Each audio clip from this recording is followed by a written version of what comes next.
Derrick, there's been a lot of rumors of a Ronda Rousey return to fighting. I was just curious how exciting that's been for you. I was in the mood to tear y'all ass up. Don't be starting off with a question like that, man. That's funny. But I already know all the questions you guys about to ask me. You know, yes, I still have it.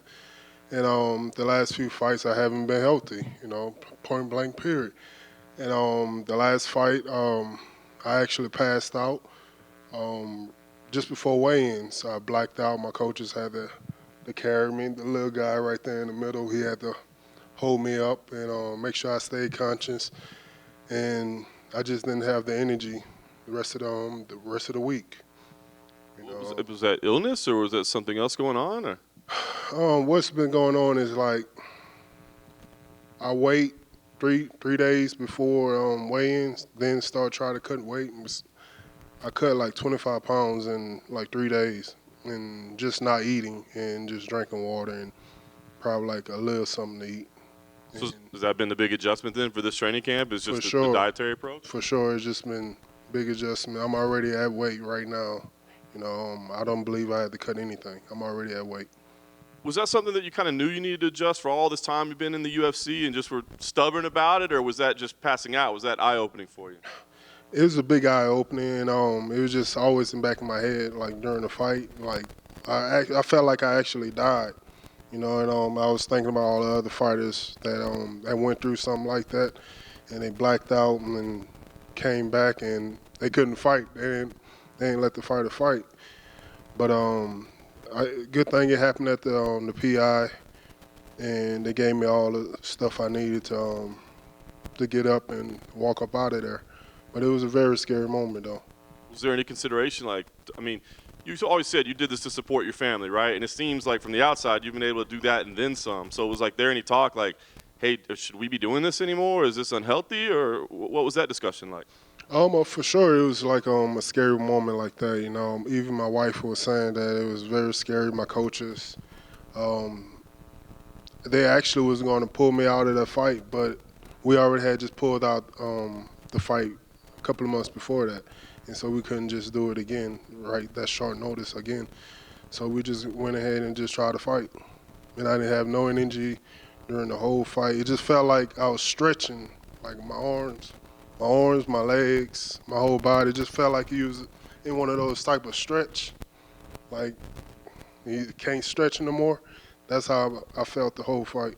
So it really sucks, you know, because I know I should have beat that guy. You know, I had a lot to prove that fight, and I just felt like, man, I just let myself down, you know, and I just really wanted that back. And I feel like right now it's a perfect opportunity to fight this guy right here, even though I don't remember his name. But I'm pretty sure after Saturday I'm going to remember his name. But what's his name? Oh, well, it's not Serghei, but I was going to say maybe you could call him that. It's Marcos Rogerio, but he's been fighting a lot of Sergeis lately, so I thought it might be easier. Yeah.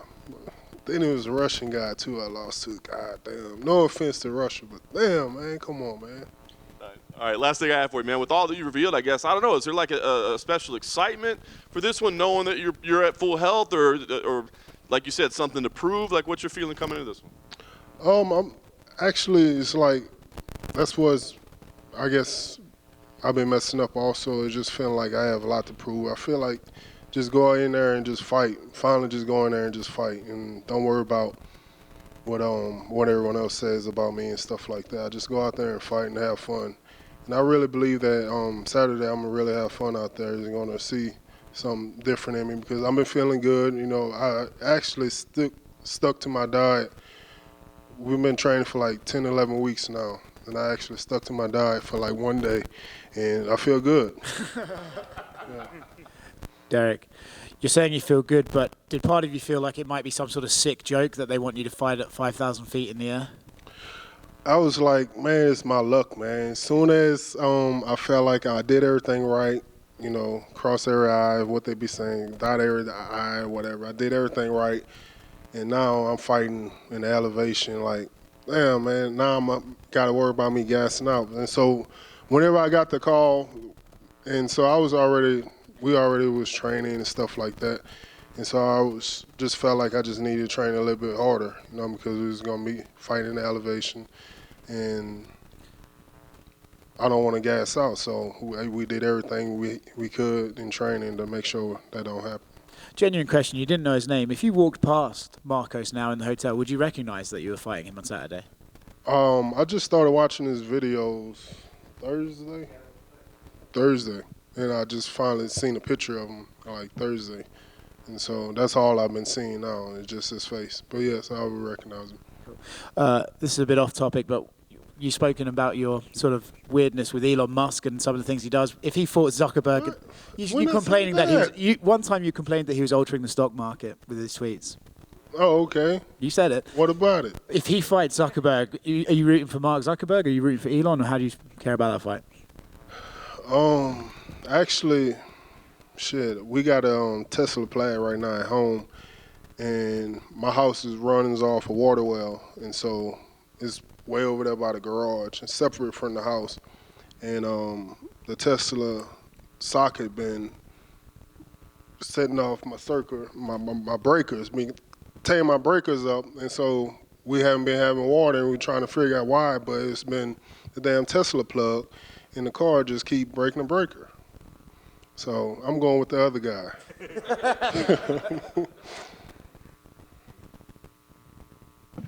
Derrick, in the front. Can I get your thoughts on the main event between Justin and Dustin, the rematch for the BMF title? My thoughts on it? It should be a good fight.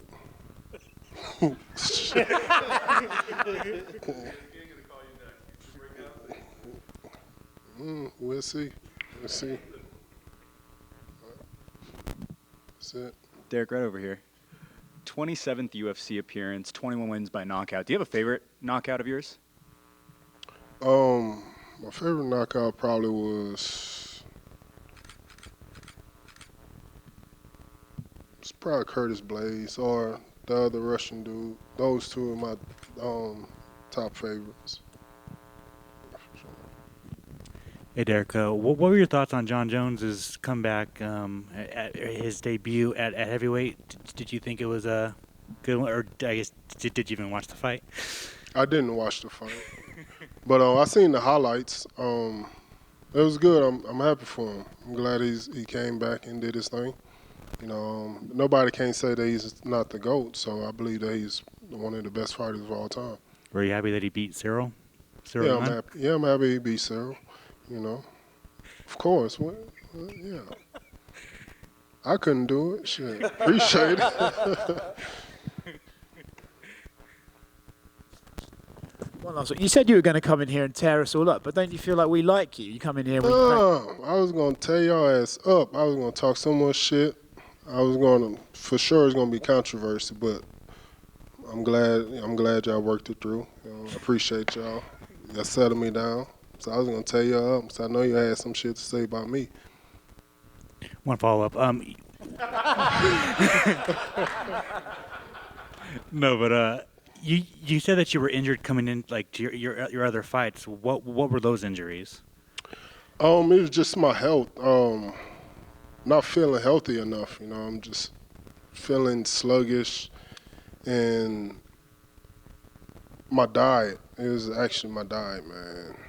It's like it's hard, man. It was hard. It was hard to stop eating all the stuff I was eating and really train the way I was supposed to train. And we've been doing this for a long time, and it used to work. Like I could starve myself for the whole weekend. I could cut 25 pounds, of water or whatever. But now we just really focus on just really losing weight. And I actually lost weight, not really cut weight. You also feel healthy because you got the Angel Bob Cook back in your life? Oh, yeah, for sure, man. I appreciate Bob for sticking around all these years. He's been a great guy. He always been a great coach. I believe that he's one of the best coaches in the world. People don't really give him credit, but if they go on his YouTube, his Instagram, what is it, Crew Bob Perez? If you check Crew Bob Perez out on his Instagram, he for sure will show you guys some great techniques on some striking. And then finally, the biggest narrative that's going on is you don't have your chin anymore because you've lost your last couple by knockout. I mean, is it What? Did you take any, like, do you care like that? I only been rocked once, and that was against Ty. That was it. The other guy, the Russian guy, he ain't even hit me. Y'all seen that? The guy ain't hit me. In this last fight, the guy just wrestled me with no energy. Then I guess you just shut down that narrative. Yeah. And I only been stopped another time against Matt Metrion, and that was it. So I don't know what they talking about all the other stuff. Boom. All right. But another thing I want to talk about, though, since y'all have me here, you know, I'm not going to have too much of your time. You know how the black preachers be talking. But y'all for sure see a six-pack on me this weekend, for sure. Even after weigh-ins, I'm going to have a six-pack. All right? If not, y'all could talk shit post-fight. I'm going to give y'all a chance to talk shit post-fight if I don't have a six-pack during my fight. All right. Deal. All right.